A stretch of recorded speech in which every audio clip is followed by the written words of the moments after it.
We are here at thriveMD with Dr. Gregory Seaman and Dr. Katie, and we are going to talk about how to overcome chronic fatigue, cutting-edge biohacks for energy production, and some of the cool things that you guys are doing here to help people who may not have had as much luck as they'd hoped for in the traditional medical system. So welcome to the show. Thank you. Thank you. Thanks for having us. Let's start by giving a little bit of each of your backstories and how you got into this. I'll start with Dr. Katie. So just to clarify, I know I correct you all the time. I'm actually a nurse practitioner, but you guys are sweet. So I was actually a NICU nurse for about 7 or 8 years and dealing kind of with my own health problems. And it was a combination of looking around at all of the sick family units that I was treating, and then also kind of figuring out that Western medicine didn't really have a lot to offer for the things that I was going through and trying to fix. So the more I started to unravel that and figure out how to fix myself, the more it led me down this route of wanting to explore functional medicine. So that was kind of the journey once I went back to school, was just really hammering the functional medicine training, and then that kind of helped me to stumble into what my actual diagnosis was, and the rest is history. What were some of the symptoms that you were experiencing? It was chronic fatigue, a lot of brain fog, some pain issues. Those were kind of the biggest things.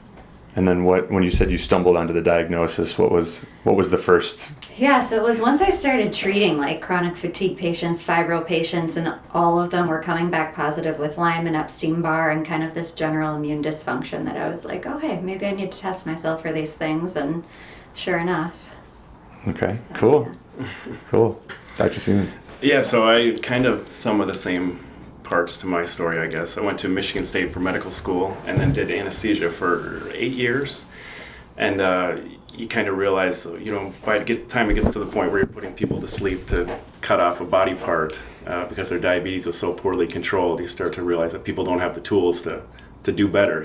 People took it seriously by then. So I guess that got me looking. I've always been interested in what was back then usually referred to as anti-aging medicine. So it kind of got me going more in that direction, and preventative medicine, that sort of thing. That's kind of how we ended up here. And the idea when we started Thrive was to optimize health, really, not necessarily people that are sick, but people that are healthy and want to live at the top of their range or whatever. And so then in pursuit of that, we started doing the ozone, and then we started getting a lot of really sick people. So now we've got both ends of the spectrum, and it's good like that. Wherever somebody is, we just try to help them to be the best that they can. So, yeah, you guys are doing some great things here. So, like, a little bit of backstory about how I came across the work you're doing at thriveMD in Schaumburg, Illinois, was I was looking for someone doing 10-pass ozone for my dad. And there was a few people doing major autohemotherapy, but I mean, even just like in the past few years, it's become more and more popular. Like back in 2016, when I was looking for someone to do it, I had to kind of go to like a shady hole in the wall office on like Irving Park Road, and like it was Dr. Zofia Stevanovic, who's amazing, and she was trained by Frank Schallenberger and stuff, but I was walking in like, oh my gosh, should I even be doing a medical procedure here? And now there's more and more places doing major autohemotherapy, but you guys were doing 10-pass, which is like basically the equivalent of 10 rounds of cleaning the blood, ozonating the blood, charging up the mitochondria, and you guys have since been helping my dad, and he looked at me 2 days ago and was like, now granted his self-awareness is a little bit off, but he's like, I can't imagine being any better.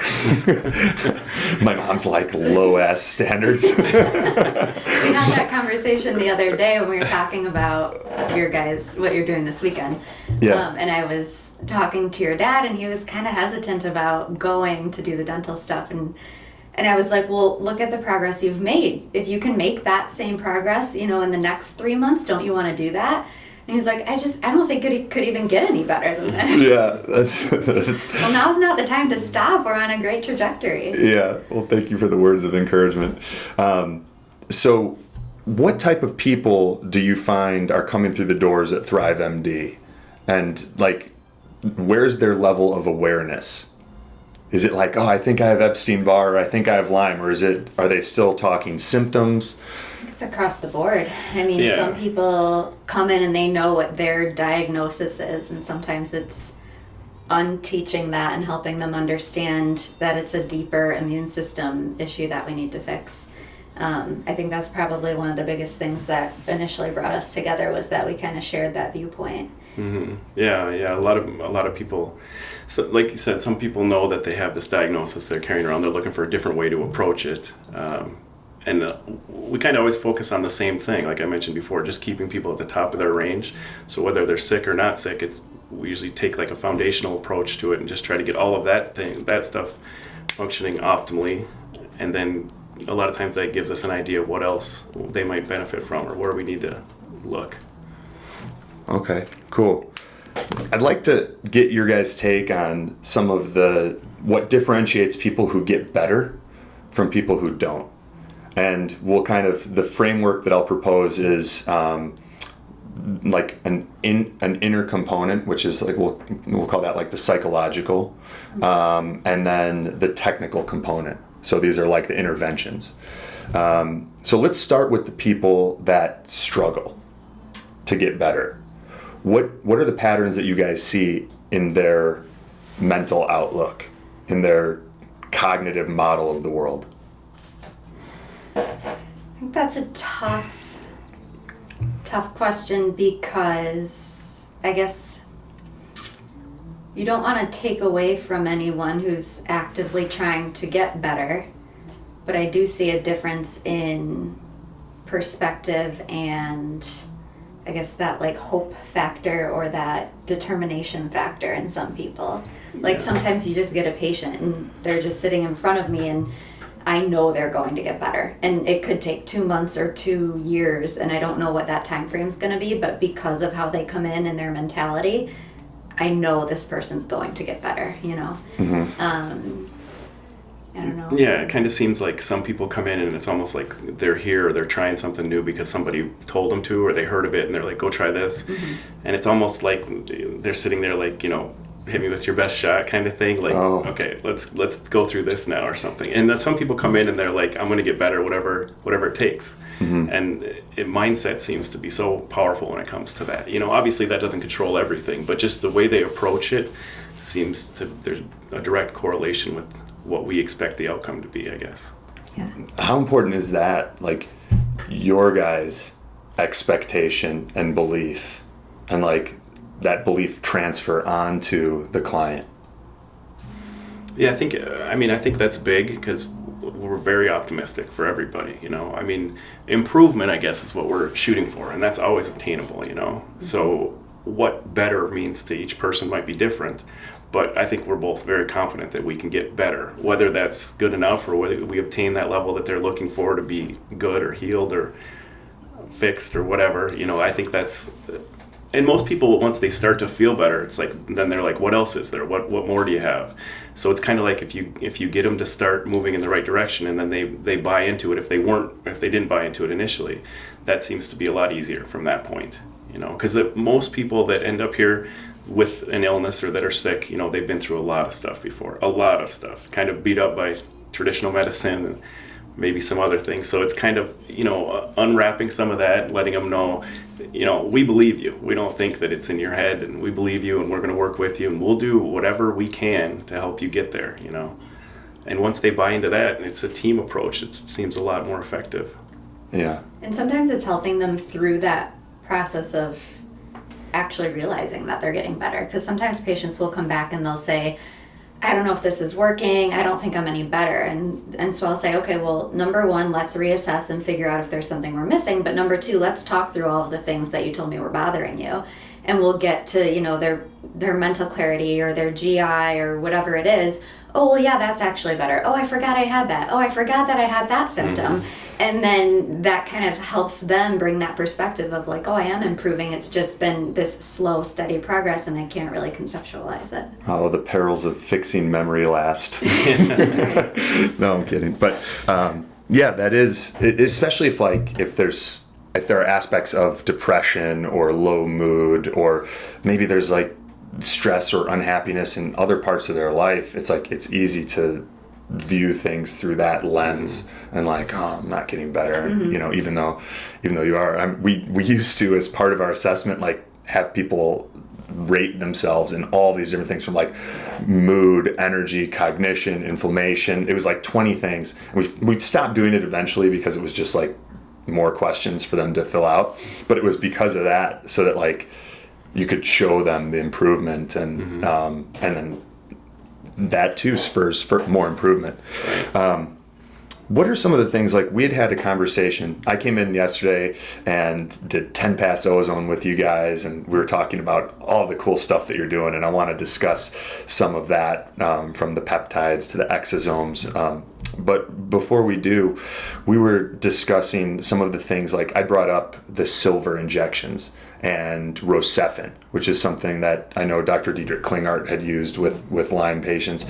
And you brought up that you hadn't seen much success with that.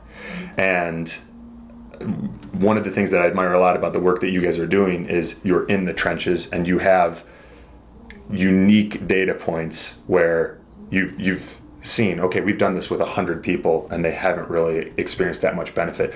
What are some of the things that you've observed a lot of functional or integrative practitioners using that you don't believe are very effective for Lyme, chronic fatigue, etc.?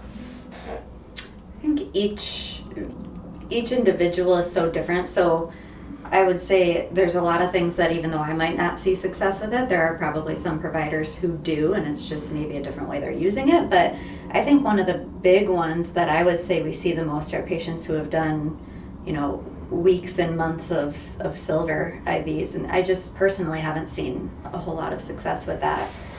Yeah, I would agree with that one, the silver. I think there's certain situations where people seem to benefit from it, but as far as the long-term 3, 4, 6 weeks of it, like that is the number one therapy. The people that, and maybe that's why they're coming here, because that hasn't worked, and that's not typically one of the things that we do a lot of. I mean, we do, and I think it's good to more of something to maybe add to the plan at some point, just kind of from a different angle. But for the majority of the program, that's not really one of the baseline things I've seen people benefit from. And do you guys do it, or when you were doing it, did you have to put in a PICC line? You don't have to, but I think some practitioners choose to. Yeah. It makes it easier, yeah. It can be kind of irritating for the vein, so it goes kind of slow. I'd heard the colloidal silver can damage the veins, and that's part of why some people do PICC lines. Yeah. It just makes it easier for somebody, especially coming every day like that, and something that's irritating the veins. You don't want to, hit the same vein too many times in a row, or it's going to be done. So the PICC line makes it easier. Yeah. For sure. We were talking about that at LifeWorks, and they brought up the PICC line and that you can't work out, and I'm like, oh, absolutely not. It seems like a bad trade. There's a lot of things, I mean, kids don't want them, obviously. You can't go swimming, I don't think, with them. I mean, there's a lot of downsides to it. But there are some upsides, it just makes it easier. You just come in and get plugged in, and it's not painful. So.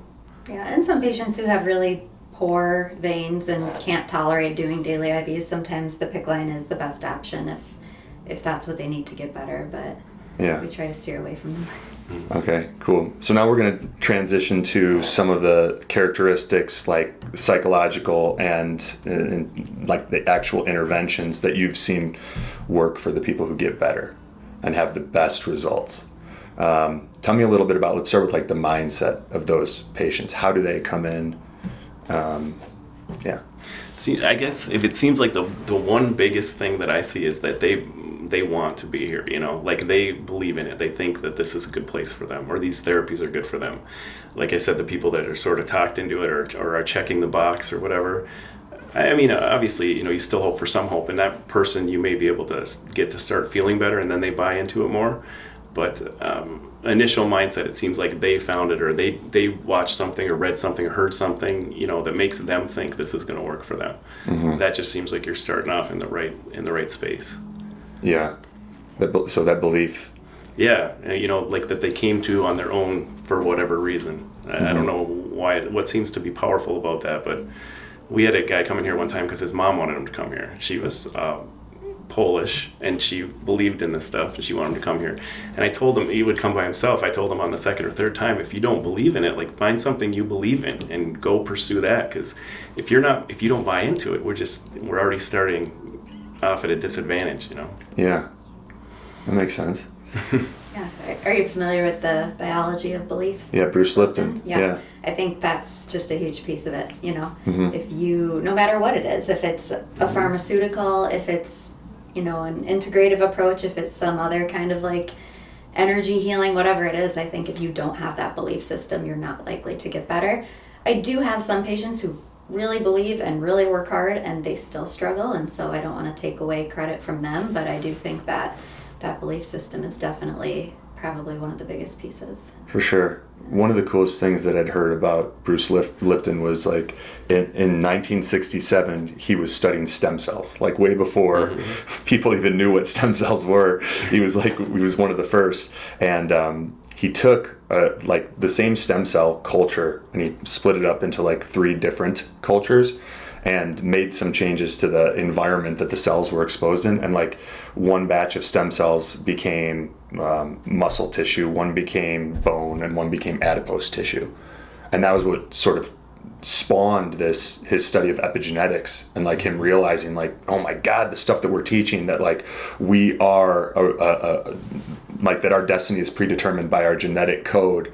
He's like, it's not right. Mm-hmm. And that was what actually ended up resulting in him like leaving his job, because he's like, I can't keep teaching stuff that I know is false. And yeah, Bruce Lipton's the man. It's brave for back then, right? Yeah. What are some of the things that you guys do here? Maybe give some of our listeners an overview of the interventions that you guys offer. And I think you're one of, if not the best in the world at having like a comprehensive offering for people dealing with everything from if they're a high performing athlete looking to get like a 5 or 10% improvement in their let's call it delayed onset of fatigue, you know, their endurance, or someone that's at the other end of the spectrum and is like just looking to get their life back. What are some of the things that you guys find yourself using here most often? Well, there's a lot of times when somebody comes in, it's helpful to run this lab panel that we do, which is like 7 or 8 pages of labs. And it's really the foundational stuff. So we're looking at inflammation in 3 or 4 different ways, and blood sugar management in 3 or 4 different ways, and then hormones, and, you know, just taking sort of a deeper look into all of that stuff. And, you know, most people think a complete blood panel is the 2 or 3 labs they get done yearly at their primary care doc's office. And which is like, includes like nothing. Right. It's like, there's no hormones, you're missing. Yeah. We always say all they can tell from that is that you're not actively bleeding to death. Yeah. So we look a little deeper at that stuff. And again, you don't want to miss something simple, or, you know, like vitamin D deficiency or something, and you're looking for all this obscure stuff. But so we kind of start with that and optimize those things, and that usually involves things like the ozone. That would probably be one of the, if not the most common thing we do here, is the MAH, the regular blood ozone with the UV light and glutathione at the end. And then there's usually some nutritional support, whether that's like the nutritional IV that we do, which is kind of like the Myers cocktail, hopped up with a little bit more of the B's and some of the selenium and other trace elements. And then we usually get at people doing sort of a program that depends on how they respond to the initial one. A lot of times we'll do the initial lab panel and the ozone with one stick. You know, we just draw the labs off it and then do the ozone. They come back in a week and we sit down and go over that lab panel, come up with a plan to optimize those things. And then really their information about how they responded is really important. Because I always tell people, we don't know exactly how you're going to respond to it. You know, it's like we're giving your cells energy, and what they do with that is going to, you know, they're going to do the thing that's top on their priority list. And that may be detoxing, and you may feel worse, you may feel tired or whatever. Even for somebody that's doesn't have a known cause of that. I would say that's probably 30 to 40% of the time.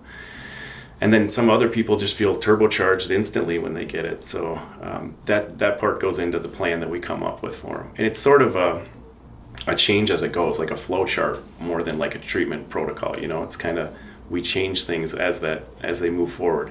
That's unsettling for a lot of people. Like they kind of want, just tell me what to do and I'll do it. And it's not usually that easy in the beginning.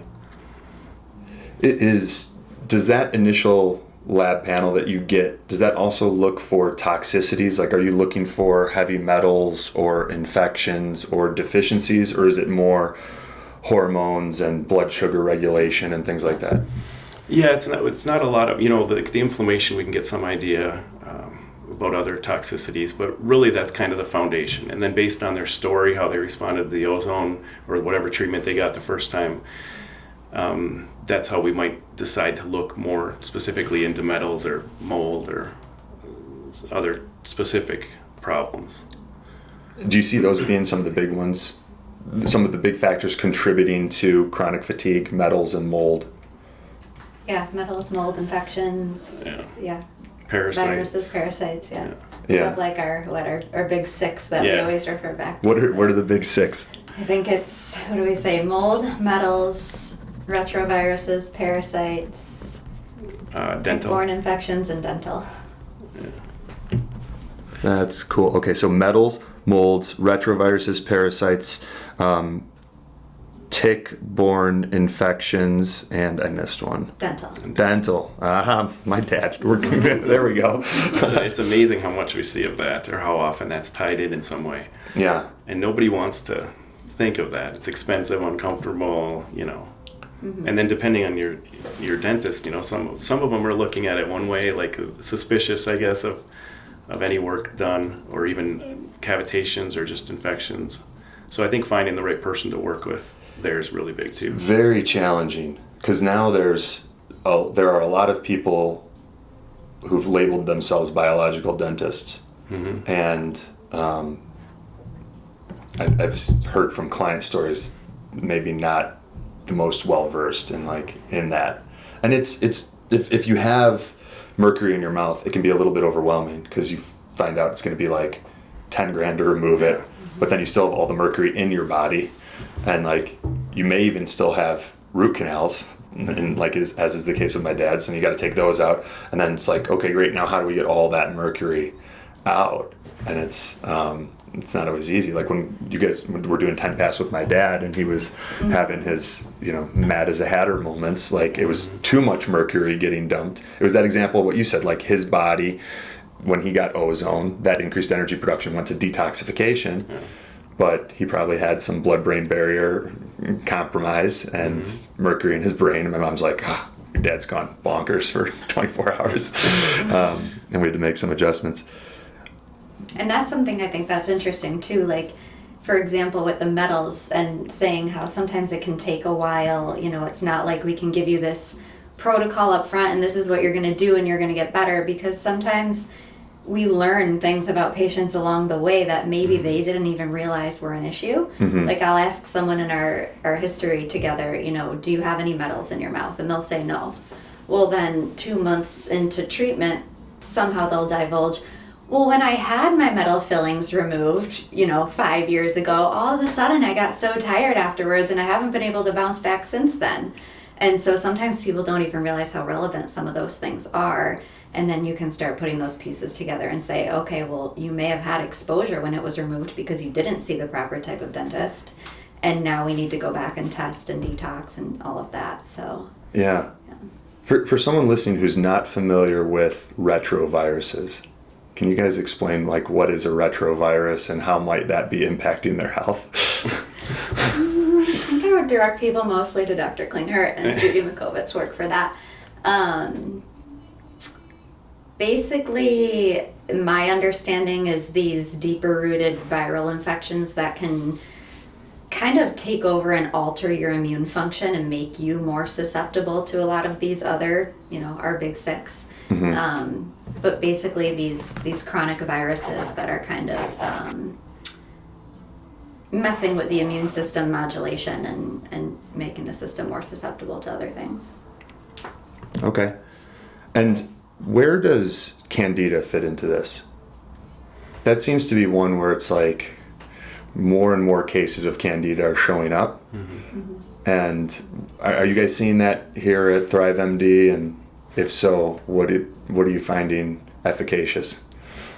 Yeah, we do seem to, maybe just because we're looking for more of it. I don't know. We do a blood test looking for antibodies against Candida, and then the thinking is that they've had a Candida overgrowth, usually in the GI tract, that grows into the stomach lining or whatever, gets into the bloodstream. The body makes antibodies against it, so that can lead to leaky gut, all kinds of inflammation. So then they do food sensitivity testing, and it comes back they're sensitive to all the things they're eating, but part of that's because the proteins in the food they're eating are getting into the bloodstream, and the body makes sort of a reaction to those proteins. So it can be very tough to get rid of too, and it can be a really depressing thing for a person going through. They just kind of feel like it's never going to get better. We ask them to cut out all their sugars, which they've probably been having more than they should anyways, and they're craving. Yeah, they crave them like crazy, and it affects neurotransmitter levels in the brain and everything. So it can be a really legitimate depressing time for a person getting rid of it. We use some nystatin, some diflucan. There's herbals that we use. Sometimes colloidal silver seems to help. Orally? Yeah. Orally, or we have nasal sprays, and orally for Candida, but we use a nasal spray too with colloidal silver, which seems to help. But it can be, that part in itself can be a big hurdle for people. And it usually comes initially because it's one of the first things we're looking for, and that's affecting absorption, and that's, giving them all kinds of inflammation. So it's one of the first things to get over, and it's quite a hurdle for one of the first ones. Sometimes it's probably the hardest die-off or, detox symptoms of any of the things that they're going to end up treating. So sometimes I think that's part of what's painful for them to get through the process too, is like, okay, well, I cut the sugars and I'm taking all of these things, but I feel terrible. And it's kind of that conversation then of, okay, well, the only way out of this is through it, so we need to keep going, Yeah. I was going to ask you guys, you brought up a good point about Candida and how that can affect food sensitivities. Mm-hmm. And I think more and more people are experiencing a growing number of food sensitivities. And their gut reaction, especially if they're somewhat well-versed, is like, what's the best food sensitivity test? But it may actually be a case of they've got Candida contributing to leaky gut, or they're in this constant state of sympathetic dominance because of the radiation and toxins in our environment, or just their maybe relationships that they're in or something like that. And those things are contributing. Are you guys still ordering food sensitivity tests and finding the results that you get helpful? Or is it more like, do you steer them towards an elimination diet and getting rid of the toxins that are in their gut first before even considering something like that? Yeah, I would say I don't think I really ever, unless a patient comes in and they're passionate about having a food sensitivity test, I don't really ever run them. Yeah, I don't run them very often either. It seems like the elimination diet is more useful for them because they feel the difference. Right. Usually the elimination diet itself, can help them anyways, can fix some of the problems. But I think it's the same thing. If leaky gut's the problem, the test, you do it now, and then you change all the things you eat, and you do it again in 6 months to a year, and it's going to be changed, to the things you're eating now because you didn't fix that initial problem, the actual problem. So we don't order a lot of those. Usually it's somebody comes in with one and they have it to look at for us. But and it can make things more challenging, I think, sometimes because people have a hard time understanding it's not these foods that are the issue. It's your gut that's the issue. Let's fix that. Mm-hmm. And then these foods aren't going to be an issue for you anymore. But they come in so passionate, being like, okay, I'm avoiding every single one of these 100%. Like, what else should I avoid? And I'm like, you can avoid everything except water. And unless we fix your gut, you're going to continue to react to things. Yeah. I've seen more and more people with gut issues, and even for women, and it's probably Candida related, but like vaginal symptoms that can be quite frustrating due to that overgrowth. I wasn't really going anywhere with that. It wasn't even that I lost my train of thought. There was a dead end. But so we talked yesterday, and I said, what percentage of people that you guys work with here have gut issues? And you said like 100. So what are you guys seeing work best for improving gut health? And I know it probably depends on what is the issue. Is it an infection, or is it hypochloridia or something else? But if you guys were to generalize a series of things that you've seen be pretty helpful for people that are dealing with digestive disorders. What would you say those are? Well, yeah, I think the Candida that we talked about is a real big issue, and people getting the mindset. I tell people it's like you have weeds overgrown in your garden. So probiotic is helpful, but it's like throwing tomato seeds on top of the weeds. It can't get going. So sometimes you have to take a step back. Or like trying to put out a fire with a squirt gun. Yeah.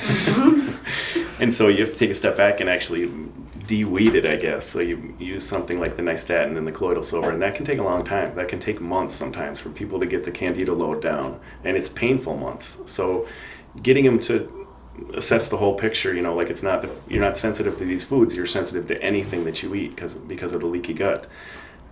So once you take a step back and approach it that way, I think that's when I see people get the best results. Mm-hmm. And there's people that come in, they've been on a proton pump inhibitor for 20 years. Yeah. And they don't think that there's a problem with that. Like your stomach is supposed to be acidic. It's got to break down the foods. It has to be acidic to do that. So I just don't understand. I mean, even on the box, I think it says you're not supposed to take them longer than 2 weeks. But some people, they take it for 2 weeks, they go off it, and they get this rebound production of acid in their stomach, and they have the worst heartburn of their life. So they vow to never do that again, never try getting off those again. But there's long-term consequences for sure. Especially if you think that like our stomach acid is sterilizing some of the pathogens that are in our food. Do you see people that have been on proton pump inhibitors for extended periods of time having more incidents of like parasites and things like that? That's an interesting question. Yeah, I don't know that we made the correlation. I would say it's pretty rare, but we do have some people that come in and they're just, don't understand why that could be a problem. Yeah. I think that makes sense, though. Yeah, it would make sense. Mm-hmm. Yeah. We were talking yesterday about, we're all in agreement that going after, let's say if someone has been diagnosed with Lyme, just trying to kill the spirochetes or the Borrelia is not necessarily the answer or what gets them better. And what's overarching is this immune dysregulation, like an immune system that's not functioning the way that it's supposed to.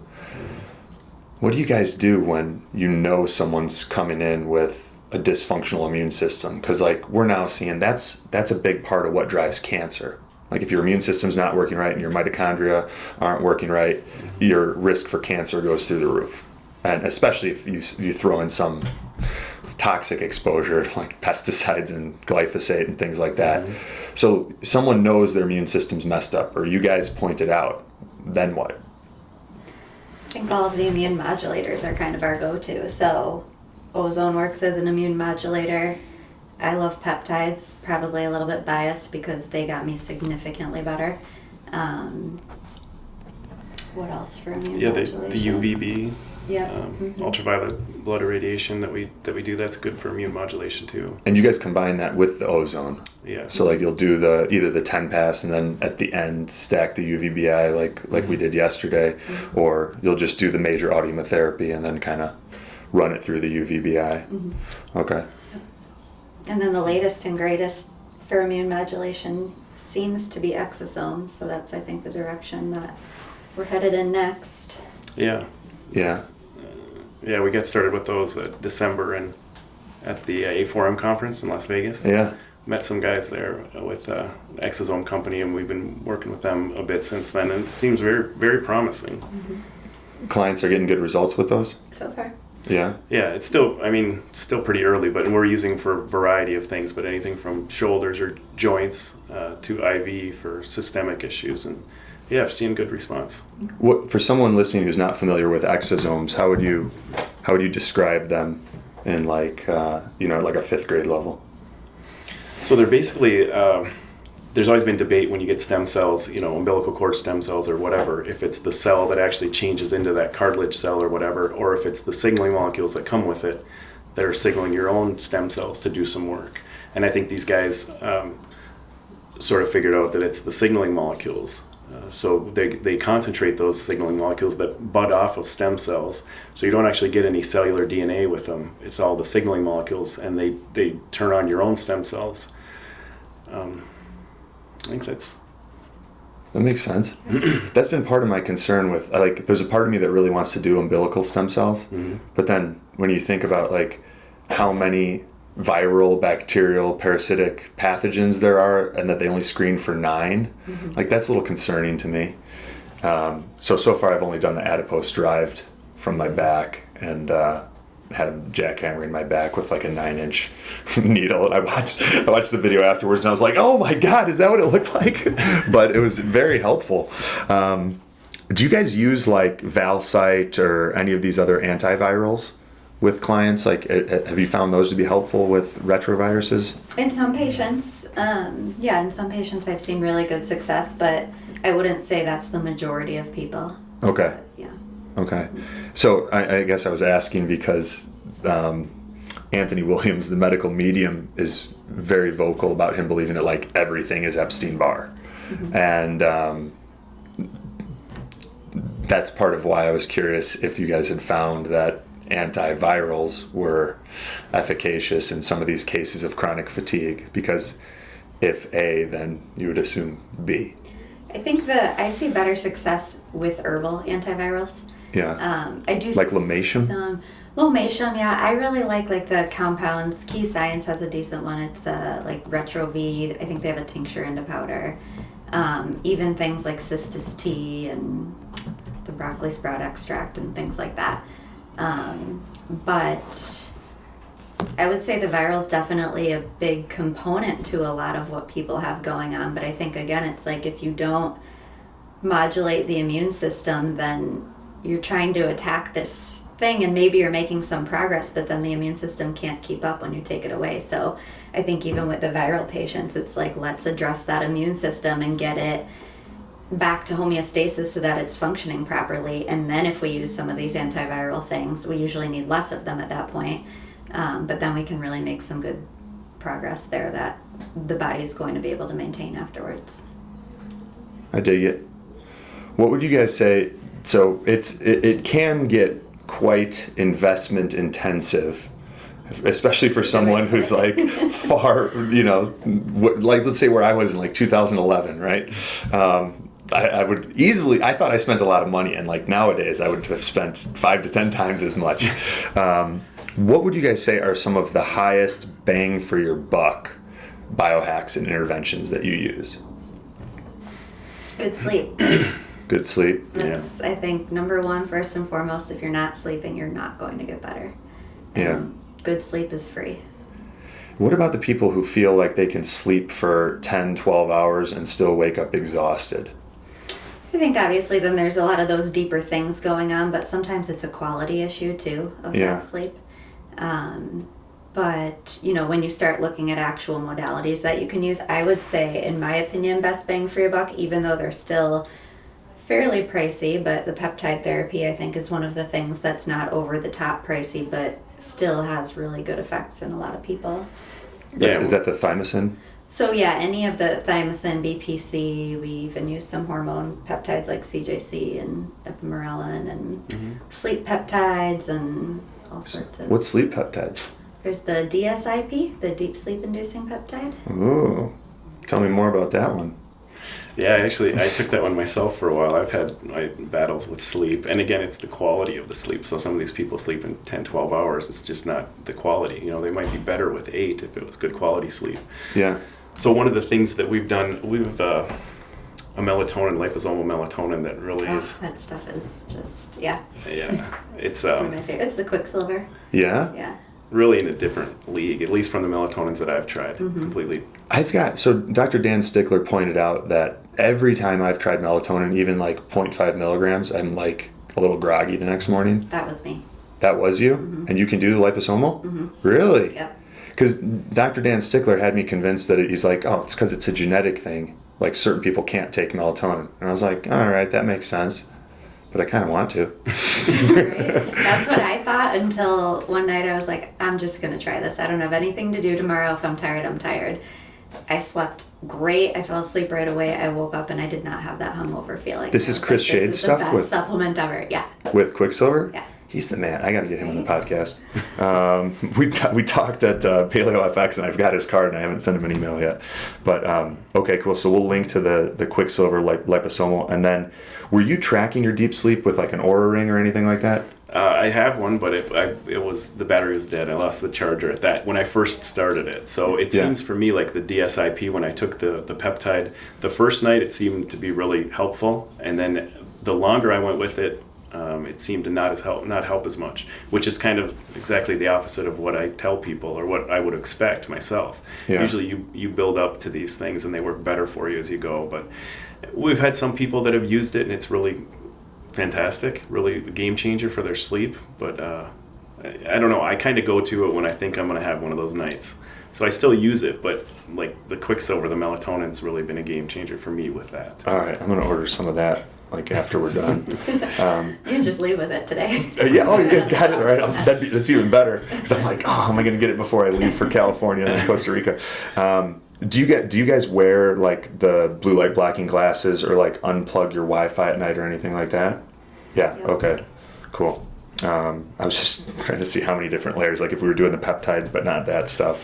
Yeah, and I think that's a big piece of it, right? Like, there are probably some days where maybe you're using the peptide because you know all of those other things have it. Like you were up late working and doing, and so maybe that's probably part of the reason, right? That maybe the DSIP is going to work better on some nights than others. Like if it's a night where you're blocking your blue lights and you've got your Wi-Fi off and you're getting your nervous system calmed down, I would imagine that the peptide's going to have a better effect than if you're not doing those things. It's sort of tied back into some of where like I'm heading theoretically now, which is that like a lot of this is, especially after that study that we were discussing where we're seeing mold biotoxins increase 600x from like Wi-Fi and stuff. It's like, well, if that's also applying to bacteria and possibly viruses and parasites, like maybe that's what's impacting deep sleep. You know, the body and brain is just overloaded with biotoxins, and then you throw in a little bit of antibiotics, and deep sleep's able to return, and you're kind of able to start unwinding or peeling the layers of the onion, which brings up the question, to antibiotic or not antibiotic. Where are you guys at with that when people do test for tick-borne infections? I would say most people can get better without them. I do think there's a very small percentage of people who have this active continuance of infection, and they do really well with antibiotics. But I would say, I think at least 90% of people with chronic infections, maybe that's an overshoot, but that's my personal opinion. I think we can get there without antibiotics in most cases. Yeah, I think it might have something to do with the way that I got into working with Lyme or tick-borne stuff, and that being we provided the ozone and they were looking for the ozone, so they started to come here. And I really fall back on that theory that it's an immune system problem, you know. So we know that the antibiotics annihilate the immune system, so sometimes it's a necessary evil, if you will. And some people it's a game changer for, but it doesn't. I don't think you need it all the time, I guess. It's not the first thing I go to, that's for sure. I try to get by without it. Other things that are going to kill spirochetes and mold and all these other issues, but at the same time strengthen your immune system or modulate your immune system if it's an autoimmune problem. So it's a necessary tool, though, I think, for some people. Mm-hmm. Yeah. You were discussing two antibiotics, like a course that you ran for 3 months a few times with patients and had some success with. Can you talk a little bit about that? Yeah, so what I see in patients, if antibiotics are going to work typically, I see them work fairly quickly. Maybe not quickly in the sense like we can have a hard time getting off of them, but I see that the patient starts to feel better fairly quickly after being on them.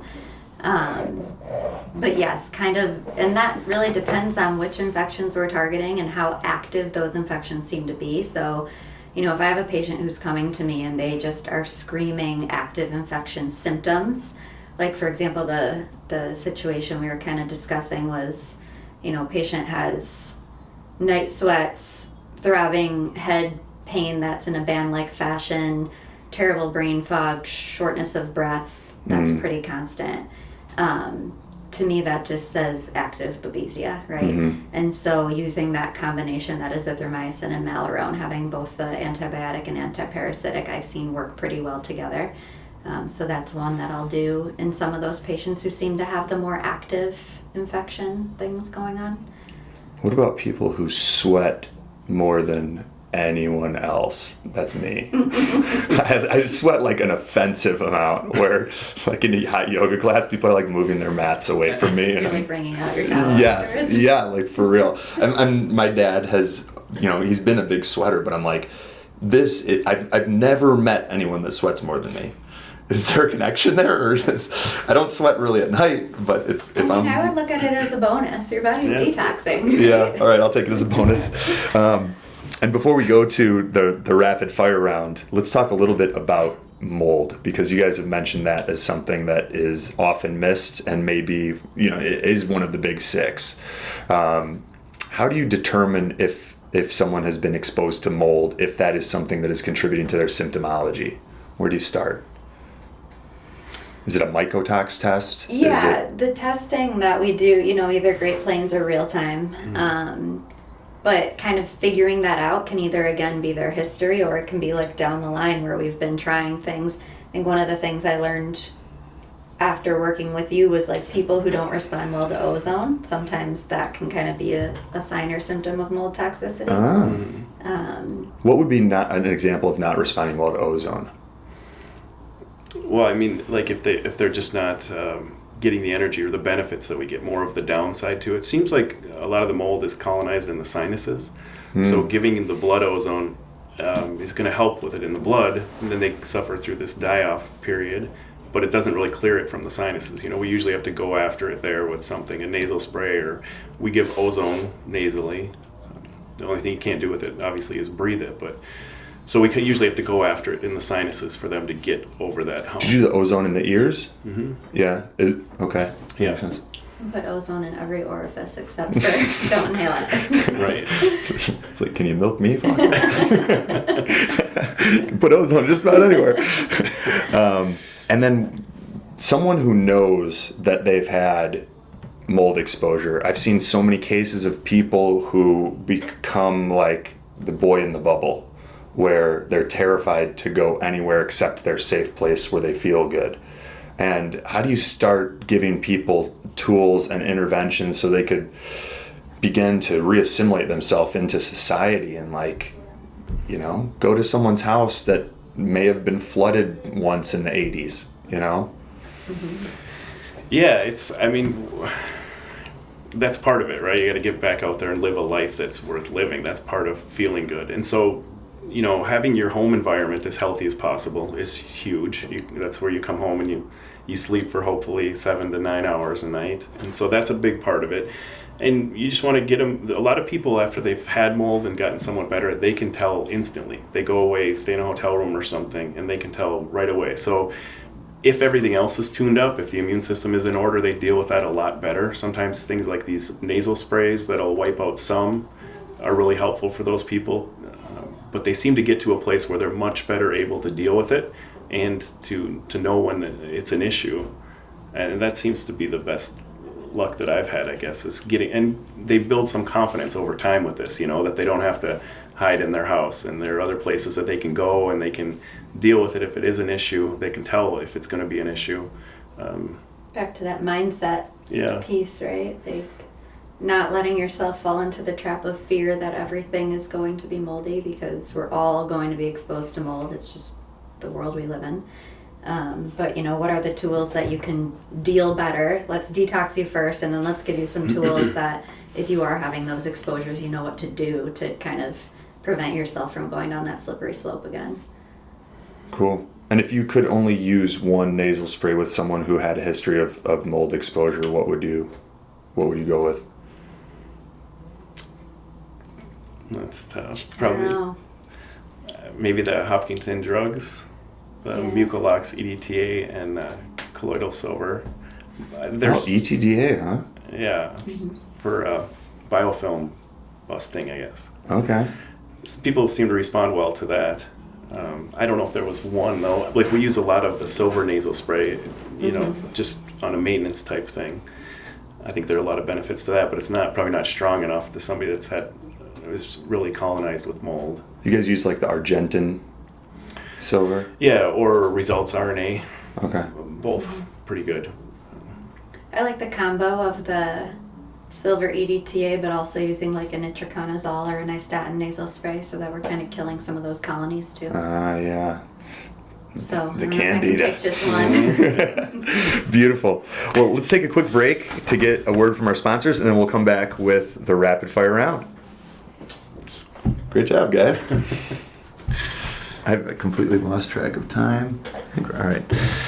So we'll have it under an hour. So what we'll do is for the rapid fire round, I'll probably just we'll alternate. Mm-hmm. You know, these questions are just kind of fun. We'll have a good time with them. You guys ready? Yeah. Cool. And we're back with the rapid fire round. So we're going to start with you, Dr. Katie. I know I keep calling you Dr. Katie, but it's just easier for me. What movie, book, or podcast changed your life? Ooh, these are going to be the hard questions.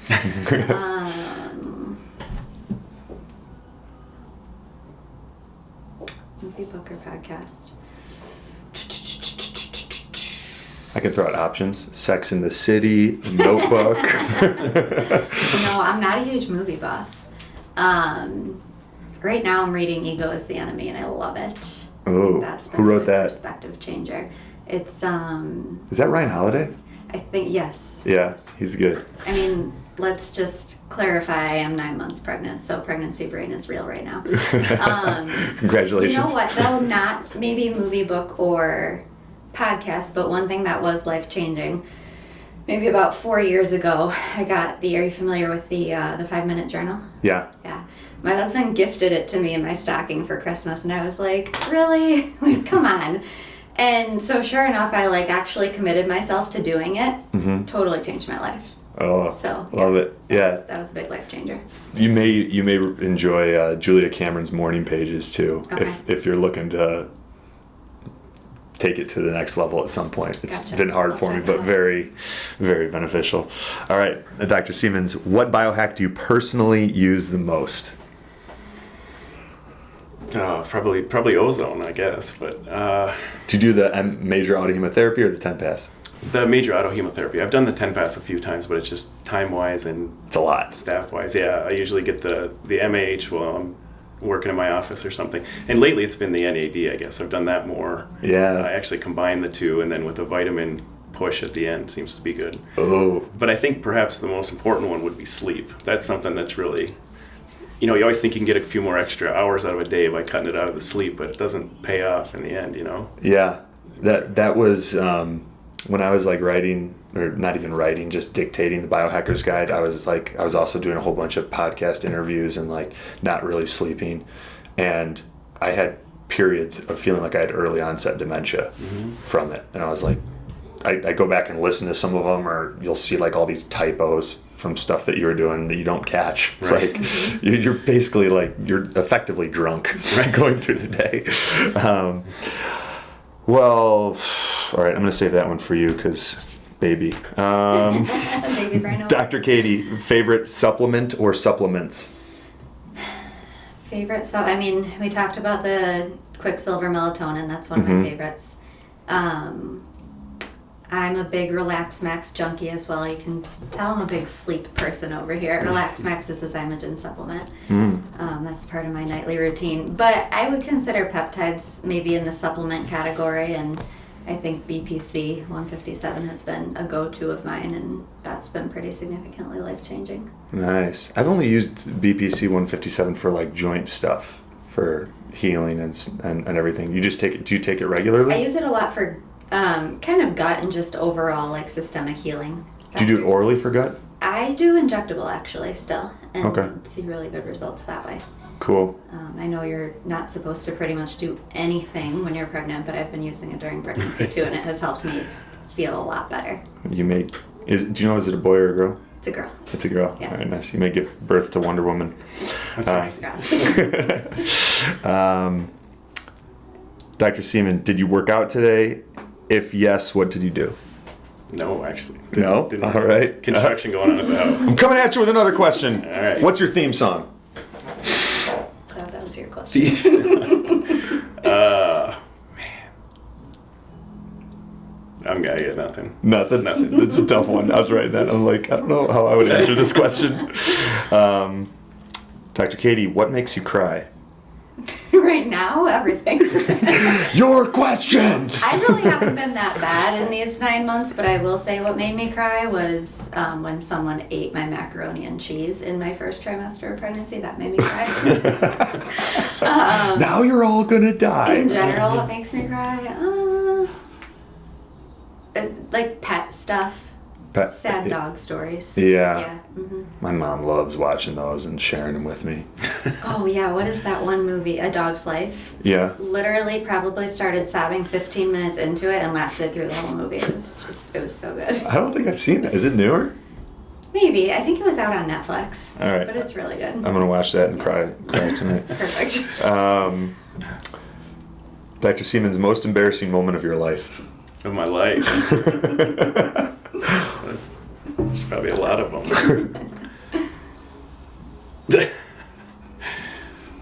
Do you get to answer any of these? I could. It's very easy from this side of the table. Boy, I don't know. Maybe right now. Yeah. It's tough. These are tough on the I spot. had a recent really good embarrassing moment. Yeah? Yeah, it was like one of those you don't realize you've gained weight in pregnancy, and so you go to the gym and try to do all the things you used to do. So I go to jump up on the pull-up bar and like fingers just grasp it. I fall flat on my butt, on my back. Gym was packed. It was like 5 p.m. and I was like, all right, that's my cue to go home today. Your baby's like, earthquake! Okay, last question for each of you. What's one thing that you just can't live without, and you're not allowed to say your phone or your laptop or computer? My kids. It's a good one. That's good. Yeah, my husband and my dog are probably my can't live withouts. Cool. Yeah. Well, guys, this has been amazing. For our listeners, where can they stay up to date with things you're working on, get more information about, how to work with you guys and all that stuff? Yeah, so our website is thriveMD.com. We're here in sunny Schaumburg, Illinois. Yeah, it's pretty beautiful here right now. Yeah, if it stops raining, it'd be great. It's supposed to be warm this weekend, so yeah, thriveMD.com. Cool. Well, thank you so much for spending time. I had a blast and appreciate the work you guys are doing. Thank you. Thank you.